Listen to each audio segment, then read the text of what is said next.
How to fix WhatsApp media not showing in gallery.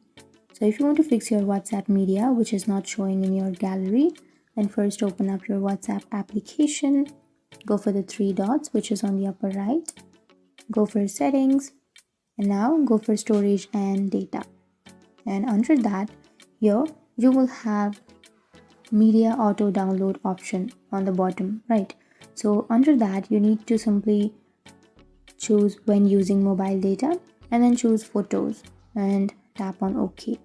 And you need to again choose when connected to Wi-Fi and then choose your photos or any option that you would like and then tap on OK. Now your media will be saved in your gallery. So if you have not chosen anything, then your photos, audios, videos or any documents will not be saved in your gallery. And after choosing that options, tap on OK and now your problem will be fixed.